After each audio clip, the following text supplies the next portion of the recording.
Wellington, New Zealand confirmed a fresh outbreak of COVID-19 in the community Sunday, with a family of 3 testing positive, including a woman who works for a catering firm servicing international flights. There are new and active infections, Health Minister Chris Hipkins said. Authorities downplayed any link to in-flight meals because of an 8-day gap between the woman's last day at work and when she tested positive. There are a number of gaps in our knowledge around these cases, Hipkins said. One of the things I'm looking for is more information on the likely source. That's still a piece of the puzzle that's missing. We'll also be looking for whether there is any evidence COVID-19 could be out there in the community and circulating amongst others.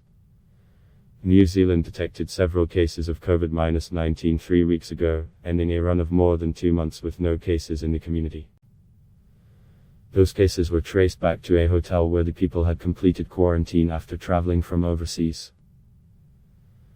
The woman and her daughter tested positive Saturday before the father returned a positive sample Sunday. Hipkins said there was no immediate need to introduce new restrictions while health officials investigated the source of the infection. The daughter's school will be closed for 2 days while all staff and pupils are tested. Prime Minister Jacinda Ardern cancelled commitments in Auckland to return to the capital Wellington to be briefed on the outbreak. Ardern has been widely praised for her management of the pandemic, with New Zealand recording just 25 deaths and less than cases in a population of 5 million. The country closed its borders and implemented a strict 5-week lockdown in March and April last year. Most restrictions have since been lifted, with occasional virus outbreaks being quickly contained.